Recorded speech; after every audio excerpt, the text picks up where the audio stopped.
എബ്രായർക്ക് എഴുതിയ ലേഖനം അധ്യായം 7. ശാലേം രാജാവും അത്യുന്നതനായ ദൈവത്തിൻ്റെ പുരോഹിതനുമായ ഈ മൽക്കീസേദെക്ക് രാജാക്കന്മാരെ ജയിച്ച് മടങ്ങി വരുന്ന അബ്രഹാമിനെ എതിരേറ്റ് അനുഗ്രഹിച്ചു. അബ്രഹാം അവന് സകലത്തിലും 10 കൊടുത്തു. അവൻ്റെ പേരിന് ആദ്യം നീതിയുടെ രാജാവെന്നും പിന്നെ ശാലേം രാജാവ് എന്ന് വെച്ചാൽ സമാധാനത്തിൻ്റെ രാജാവ് എന്നും അർത്ഥം. അവന് പിതാവില്ല, മാതാവില്ല, വംശാവലിയില്ല, ജീവാരംഭവും ജീവാവസാനവും ഇല്ല. അവൻ ദൈവപുത്രന് തുല്യനായി എന്നേക്കും പുരോഹിതനായിരിക്കുന്നു. ഇവൻ എത്ര മഹാൻ എന്ന് നോക്കുവേൻ. ഗോത്രപിതാവായ അബ്രഹാം കൂടെയും അവന് കൊള്ളയുടെ വിശേഷ സാധനങ്ങളിൽ 10 കൊടുത്തുവല്ലോ. ലേവീപുത്രന്മാരിൽ പൗരോഹിത്യം ലഭിക്കുന്നവർക്ക് ന്യായപ്രമാണ പ്രകാരം ജനത്തോട് ദശാംശം വാങ്ങുവാൻ കൽപ്പനയുണ്ട്. അത് അബ്രഹാമിൻ്റെ കടിപ്രദേശത്തിൽ നിന്ന് ഉത്ഭവിച്ച സഹോദരന്മാരോടാകുന്നു വാങ്ങുന്നത്. എന്നാൽ അവരുടെ വംശാവലിയിൽ ഉൾപ്പെടാത്തവൻ അബ്രഹാമിനോട് തന്നെ ദശാംശം വാങ്ങിയും വാഗ്ദത്തങ്ങൾ പ്രാപിച്ചവനെ അനുഗ്രഹിച്ചുമിരിക്കുന്നു.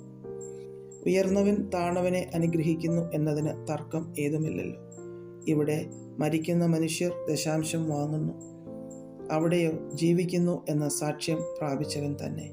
ദശാംശം വാങ്ങുന്ന ലേവിയും അബ്രഹാം മുഖാന്തരം ദശാംശം കൊടുത്തിരിക്കുന്നു എന്ന് ഒരു വിധത്തിൽ പറയാം. അവൻ്റെ പിതാവിനെ മൽക്കീസേദെക്ക് എതിരേറ്റപ്പോൾ ലേവി അവൻ്റെ കടിപ്രദേശത്ത് ഉണ്ടായിരുന്നുവല്ലോ. ലേവിയ പൗരോഹിത്യത്താൽ സമ്പൂർണത വന്നെങ്കിൽ അതിൻ കീഴല്ലോ ജനം ന്യായപ്രമാണം പ്രാപിച്ചത്. അഹരോൻ്റെ ക്രമപ്രകാരം എന്ന് പറയാതെ മൽക്കീസേദെക്കിൻ്റെ ക്രമപ്രകാരം വേറൊരു പുരോഹിതൻ വരുവാൻ എന്തൊരാവശ്യം?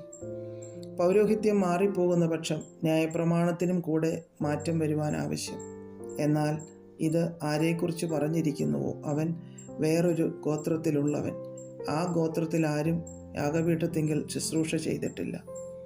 യഹൂദയിൽ നിന്ന് നമ്മുടെ കർത്താവ് ഉദിച്ചു എന്ന് സ്പഷ്ടമല്ലോ. ആ ഗോത്രത്തോട് മോശ പൗരോഹിത്യം സംബന്ധിച്ച് ഒന്നും കൽപ്പിച്ചിട്ടില്ല. ജഡസംബന്ധമായ കൽപ്പനയുടെ പ്രമാണത്താൽ അല്ല, അഴിഞ്ഞു പോകാത്ത ജീവൻ്റെ ശക്തിയാൽ ഉളവായ വേറെ ഒരു പുരോഹിതൻ മൽക്കീസേദെക്കിന് സദൃശ്യനായി ഉദിക്കുന്നു എങ്കിൽ അത് ഏറ്റവും അധികം തെളിയുന്നു. നീ മൽക്കീസേദെക്കിൻ്റെ ക്രമപ്രകാരം എന്നേക്കും പുരോഹിതൻ എന്നല്ലോ സാക്ഷീകരിച്ചിരിക്കുന്നത്. മുമ്പിലത്തെ കൽപ്പനയ്ക്ക് അതിൻ്റെ ബലഹീനതയും നിഷ്പ്രയോജനവും നിമിത്തം നീക്കവും ന്യായപ്രമാണത്താൽ ഒന്നും പൂർത്തി പ്രാപിച്ചിട്ടില്ലല്ലോ. നാം ദൈവത്തോട് അടുക്കുന്നതിനുള്ള ഏറെ നല്ല പ്രത്യാശയ്ക്ക് സ്ഥാപനവും വന്നിരിക്കുന്നു. അവർ ആണകൂടാതെ പുരോഹിതന്മാരായി തീർന്നു. ഇവനോ നീ എന്നേക്കും പുരോഹിതനെന്ന് കർത്താവ് സത്യം ചെയ്തു അനുദപിക്കുകയുമില്ല എന്ന് തന്നോട് അരുളി ചെയ്തവൻ ഇട്ട ആണയോടുകൂടെ തന്നെ. ആണകൂടാതെ അല്ല എന്നതിനൊത്തവണ്ണം വിശേഷമേറിയ നിയമത്തിന് യേശു ഉത്തരവാദിയായി തീർന്നിരിക്കുന്നു. മരണം നിമിത്തം അവർക്ക് നിലനിൽപ്പാൻ മുടക്കം വരിക കൊണ്ട് പുരോഹിതന്മാർ ആയിത്തീർന്നവർ അനേകർ ആകുന്നു. ഇവനോ എന്നേക്കും ഇരിക്കുന്നത് കൊണ്ട് മാറാത്ത പൗരോഹിത്യമാകുന്നു പ്രാപിച്ചിരിക്കുന്നത്. അതുകൊണ്ട് താൻ മുഖാന്തരമായി ദൈവത്തോട് അടുക്കുന്നവർക്കു വേണ്ടി പക്ഷവാദം ചെയ്യുവാൻ സദാ ജീവിക്കുന്നവനാകയാൽ അവരെ പൂർണ്ണമായി രക്ഷിപ്പാൻ അവൻ പ്രാപ്തനാകുന്നു. ഇങ്ങനെയുള്ള മഹാപുരോഹിതനല്ലോ നമുക്ക് വേണ്ടിയത്. പവിത്രൻ, നിർദോഷൻ, നിർമ്മലൻ, പാപികളോട് വേർപെട്ടവൻ, സ്വർഗത്തേക്കാൾ ഉന്നതനായി തീർന്നവൻ.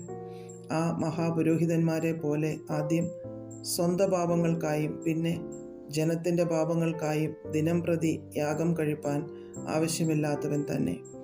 അത് അവൻ തന്നെത്താൻ അർപ്പിച്ചുകൊണ്ട് ഒരിക്കലായിട്ട് ചെയ്തുവല്ലോ. ന്യായപ്രമാണം ബലഹീന മനുഷ്യരെ മഹാപുരോഹിതന്മാരാക്കുന്നു. ന്യായപ്രമാണത്തിന് പിമ്പുള്ള ആണയുടെ വചനമോ എന്നേക്കും തികഞ്ഞവനായി തീർന്ന പുത്രനെ പുരോഹിതനാക്കുന്നു.